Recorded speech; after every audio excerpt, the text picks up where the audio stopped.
할렐루야. 메리 크리스마스. 사랑으로 이 땅에 오신 예수 그리스도께서 허락하시는 자비와 은혜와 평강이 이 자리에 함께한 우리 온 교우들의 삶과 가정 위에 가득 임하기를 간절히 원합니다. 우리 옆에 사람과 이렇게 한번 또 인사 나눠보겠습니다. 메리 크리스마스. 네, 감사합니다. 여러분, 성탄의 주인공은 누구일까요? 맞습니다. 예수님입니다. 어떤 사랑스러운 커플도 아니고요, 또 산타 할아버지도 아니며 바로 예수님입니다. 오늘 우리는 이 땅 가운데 오신 예수님으로 인하여 찬양하고 감사하며 기뻐하는 성탄의 예배를 드리고 있습니다. 그렇다면 여러분, 예수님께서 이 땅에 태어나신 그 첫 성탄의 기쁨을 누린 사람 누구였을까요? 여러 사람들의 얼굴이 떠오르지만 예수님의 성탄을 직접적으로 경험한 이들은 바로 예수님의 가정이었을 것입니다. 우리는 오늘 예수님의 가정을 말씀을 통하여 함께 살펴보며 성탄의 기쁨을 함께 누리는 복된 시간 되기를 간절히 원합니다. 우리가 매주 고백하는 신앙의 고백, 사도신경에는 이러한 신앙의 고백들을 하죠. 성령으로 잉태하여 동정녀 마리아에게 나시고.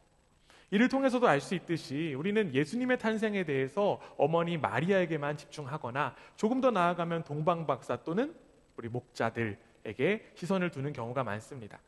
그런데 여러분, 예수님의 탄생을 기록한 이 마태복음의 본문은요, 예수님의 아버지 요셉에 대한 소개로 이야기를 시작하고 있습니다. 오늘 우리가 함께 읽은 말씀인데요, 주보 안에 확인하시면 함께 읽을 수 있습니다. 마태복음 1장 19절 말씀입니다. 마태복음 1장 19절 말씀, 우리 한 목소리로 함께 읽습니다. 시작. 그의 남편 요셉은 의로운 사람이라 그를 드러내지 아니하고 가만히 끊고자 하여. 지금 성경은 요셉을 향하여서 뭐라고 이야기하냐면 의로운 사람이다 라고 이야기하고 있습니다. 역시 예수님의 아버지라서 뭔가 다른 것 같습니다. 의로운 사람이라고 하면 우리는 어떤 사람을 또 이야기할 수 있을까요? 오늘 본문에 나온 이 의롭다라고 하는 의미, 일반적으로 어떤 의미를 가리키는 것일까요? 법을 잘 따르고 또 규칙을 잘 따르는 그러한 어떤 공평한 사람을 가리켜서 우리는 일반적으로 의로운 사람이다 라고 이야기합니다. 그렇기 때문에 우리는 당시에 요셉이 율법을 편이나 욕심대로 왜곡하지 않고 정의에 따른 사람이었을 것이다 라고 생각해 볼 수 있습니다. 그렇다면 여러분, 이 요셉이요, 의로운 사람이라고 이야기되는데 요셉의 어떤 의로움이 예수님의 탄생에 있어서 발휘될 수 있었던 것일까요? 예수님의 탄생에 있어서 요셉의 의로움은 도대체 어떻게 활용되었던 것일까요? 본문 18절은 의로운 요셉의 상황에 대해서 이야기합니다. 오늘 우리가 함께 읽은 말씀 마태복음 1장 18절 말씀인데요, 우리 함께 읽습니다. 시작.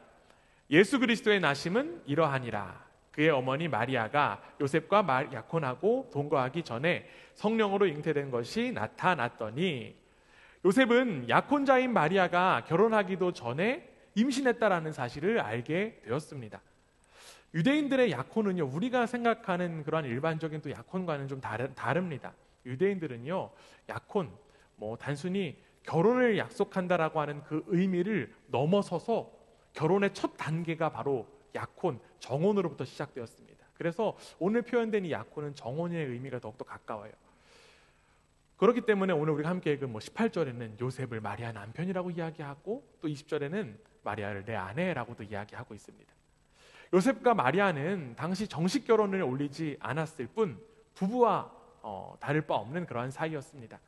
당시 이스라엘에서 약혼한 남녀는 결혼식을 올리기 전까지 약 1년 정도 동거하지 않고 정혼 기간을 가졌다라고 합니다.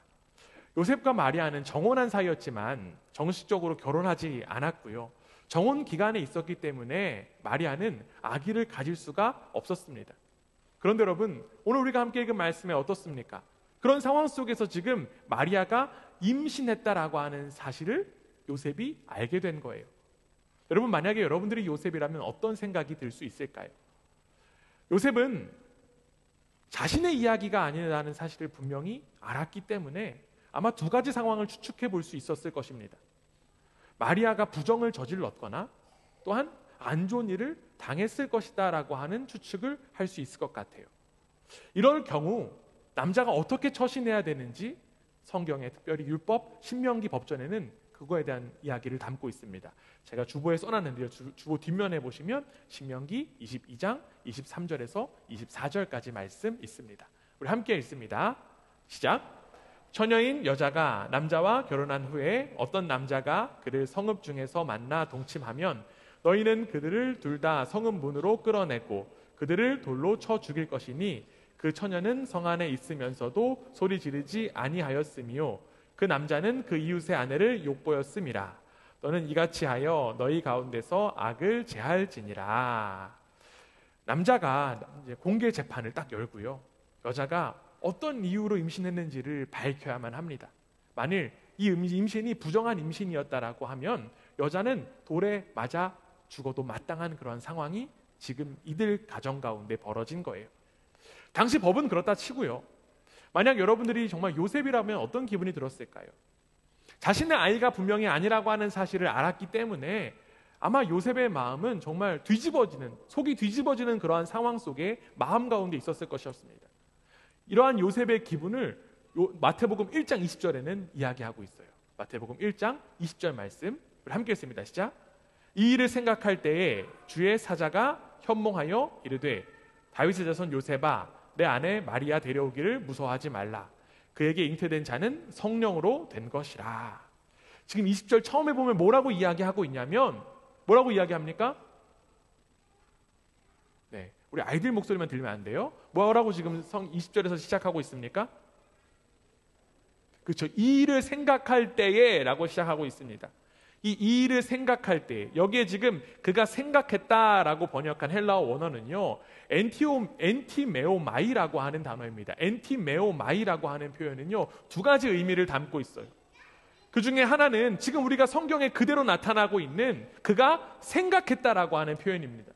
그가 생각했다, 심사숙고했다.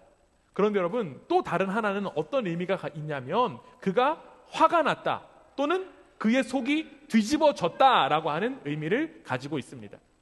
방금 소개한 이 엔티메오마이라고 하는 단어가 동일하게 나온 성경 구절을 한 구절 한번 찾아봤으면 좋겠는데요. 어떤 구절이 있냐면 마태복음 9장 4절 말씀이 있습니다. 우리 아이들 잠깐만 우리 자리에 좀 앉아주세요. 좀 힘들어도 잠깐만 앉아주세요. 마태복음 9장 4절 말씀입니다. 네, 우리 함께 읽습니다. 시작. 그러나 예수는 그들의 생각을 아시고 이르시되 너희가 어찌하여 너희 마음에 악한 생각을 하느냐. 여러분, 여기 지금 이 구절에 엔티메오마이가 무엇일까요? 너무 어렵죠? 뭘까요? 맞아요. 악한 생각이라고 하는 단어입니다.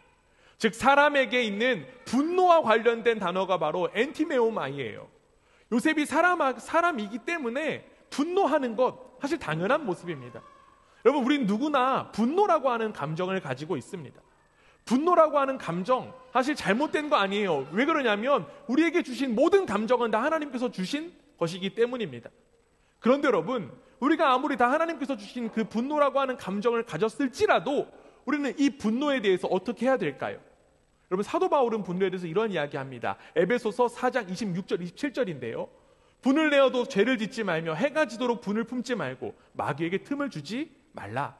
지금 사도 바울이 뭐라고 이야기하냐면 화를 내지 말라고 이야기하지 않습니다. 화를 내더라도 화를 잘 다스려야 된다라고 지금 이야기하고 있어요. 즉 분노에 이끌려서 내 자신이 움직이는 것이 아니라 분노를 통제할 수 있어야 된다라고 하는 것입니다. 요즘 많은 사람들이 자신의 분노를 못 이겨서 많은 사건과 사고를 일으킵니다.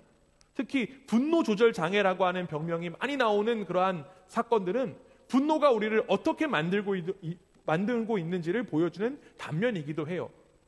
우리는 요셉이 예수님의 아버지였고 이후 성 요셉이라고 하는 칭호를 받을 만한 그러한 사람이었기 때문에 그가 화를 내지 않았을 것이라고 착각해서는 결코 안 됩니다.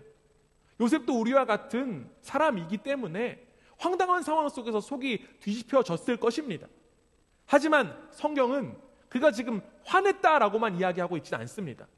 그를 뭐라고 평가했다고요? 요셉을 의로운 사람이라고 평가했습니다. 왜냐하면 이 요셉은요, 자신의 분노라고 하는 감정을 조절해서 은혜로 바꾸었기 때문입니다.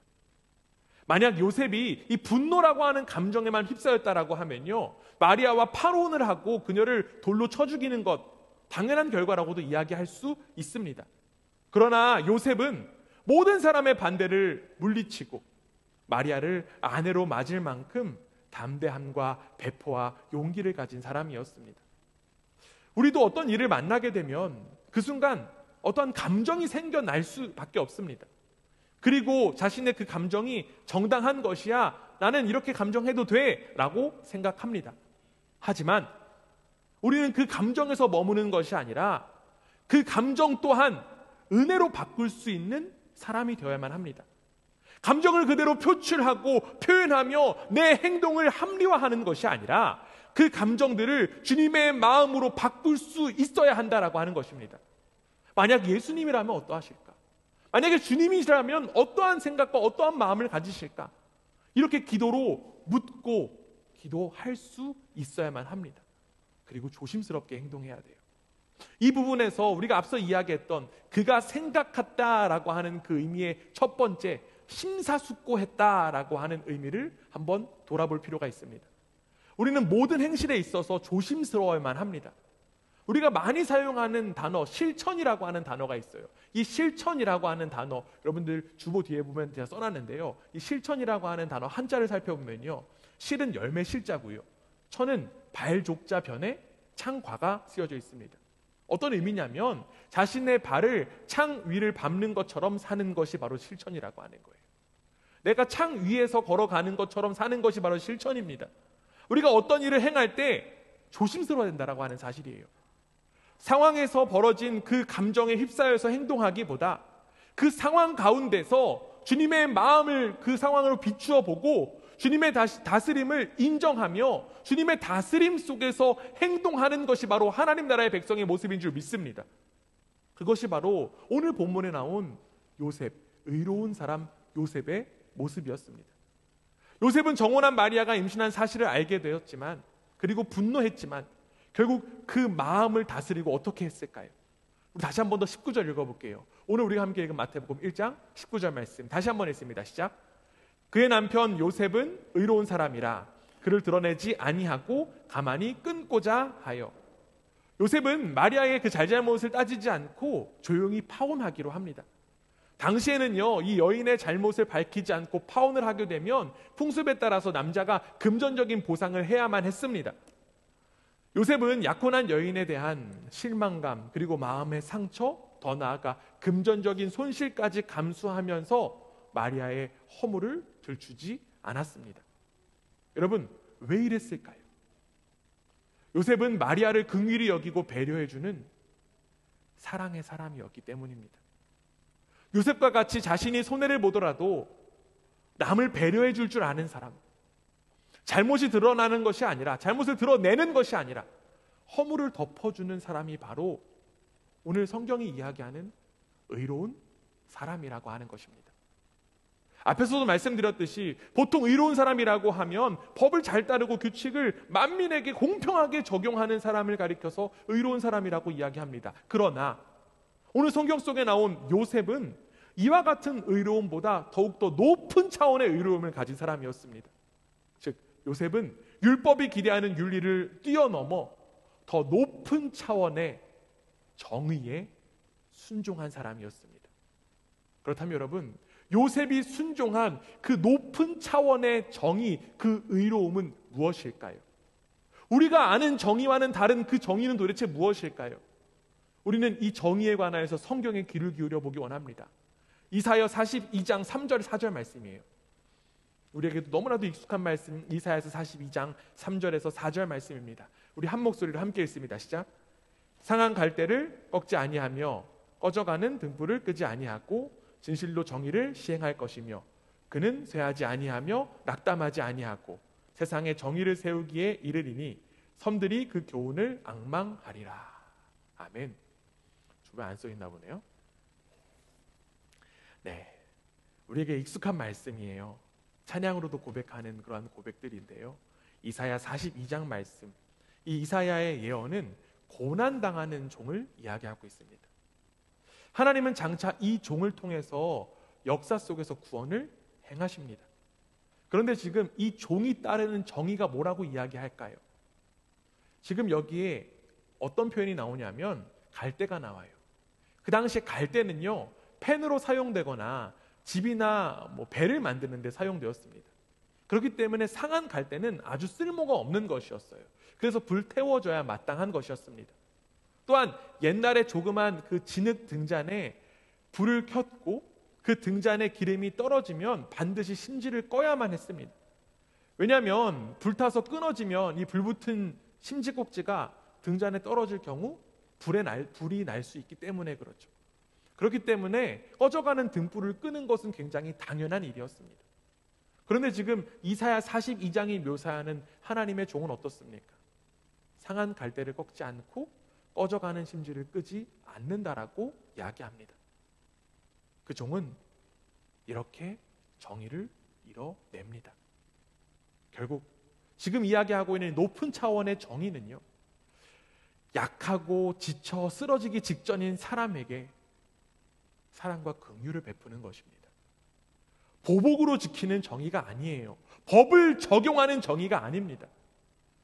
마찬가지로 우리는 이러한 하나님의 놀라운 정의로 인하여 예수 그리스도라고 하는 그 구원의 선물을 받은 줄 믿습니다.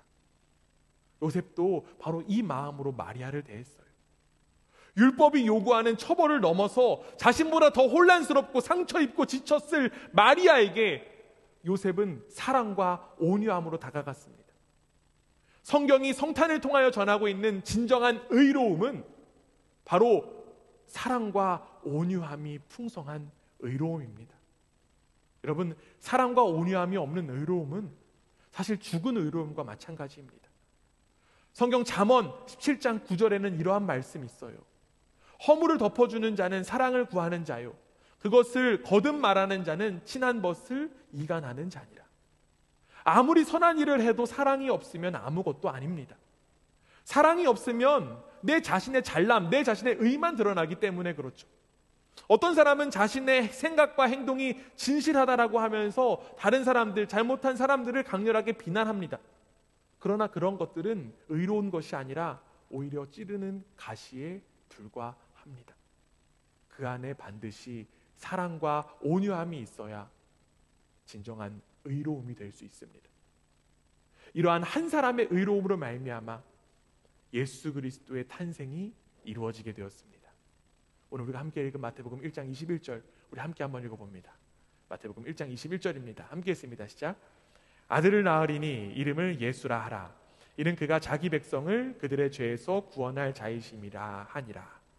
예수님은 자신의 백성을 심판하러 이 땅 가운데 오신 분이 아닙니다.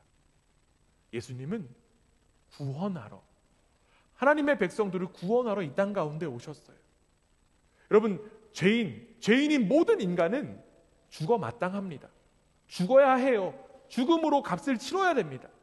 그러나 예수님은 우리 모두를 상한 갈대와 꺼져가는 등불로 보셨고, 그로 말미암아 우리 모두의 죄를 사하시고자 이 땅 가운데 오셔서 십자가에서 죽으시고 부활하셨습니다. 이렇듯 성탄의 참된 의미는 다른 사람들의 죄를 드러내는 것이 아니라 우리의 죄보다 더 크신 하나님의 은혜와 사랑을 드러내는 것에 있습니다.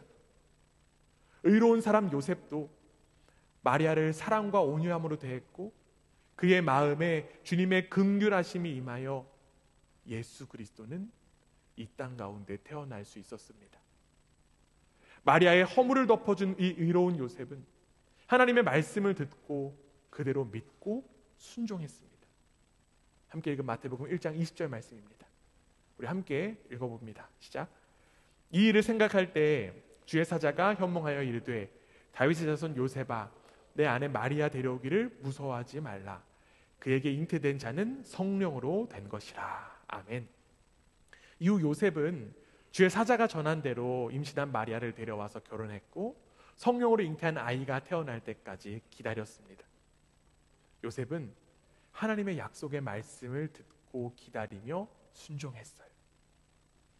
사랑하는 여러분, 믿음의 사람들은요, 하나님의 약속에 순종하고 기다릴 줄 아는 사람입니다. 의로운 요셉은 믿음으로 그리고 순종함으로 나아갔어요. 우리가 잘 알고 있는 종교개혁자 마틴 루터는 요셉에 대해서 이러한 이야기합니다. 성탄에 있어 가장 큰 기적은 동정녀 마리아가 예수를 잉태한 것이 아니라 요셉이 마리아가 성령으로 잉태되었다는 것을 믿은 것이다. 하나님의 구원의 역사는 하나님의 약속의 말씀에 순종하는 사람을 통해 이루어지는 줄 믿습니다. 우리 사랑하는 교회 여러분, 요셉의 이야기가 우리와 절대로 무관한 것이 아닙니다. 하나님 아버지께서 찾으시는 그 의인 한 사람 바로 저와 여러분 되기를 간절히 원합니다. 요셉이 의로운 사람이었기에 그의 가정에 태어난 예수 그리스도를 기억하며 우리에게 임하실 주님을 더욱더 간절히 갈망하는 우리 모두가 되기를 간절히 원합니다. 마태복음 1장 23절 우리 마지막으로 함께 읽습니다. 함께 읽습니다. 시작. 보라, 처녀가 잉태하여 아들을 낳을 것이요 그의 이름은 임마누엘이라 하리라 하셨으니 이를 번역한즉 하나님이 우리와 함께 계시다 함이라. 아멘. 사랑하는 여러분, 의로운 사람에게 임마누엘 하나님 반드시 함께 하시는 줄 믿습니다. 아멘. 의로운 가정 가운데 임마누엘 하나님께서 반드시 함께 하신 줄 믿습니다. 아멘. 의로운 교회 가운데 임마누엘 하나님께서 함께 하신 줄 믿습니다. 아멘. 특별히 이 성탄절에 우리 모두가 하나님의 사랑과 은혜를 기억하며 다른 이들의 허물을 덮어주고 사랑과 온유함이 넘치는 시간이 되기를 간절히 원합니다. 더욱 하나님의 말씀을 믿음으로 순종하는 우리 모두가 되어 하나님이 찾으시는 그 한 사람의 의인이 내가 되기를 소망하는 저와 여러분 되기를 주님의 이름으로 축원합니다.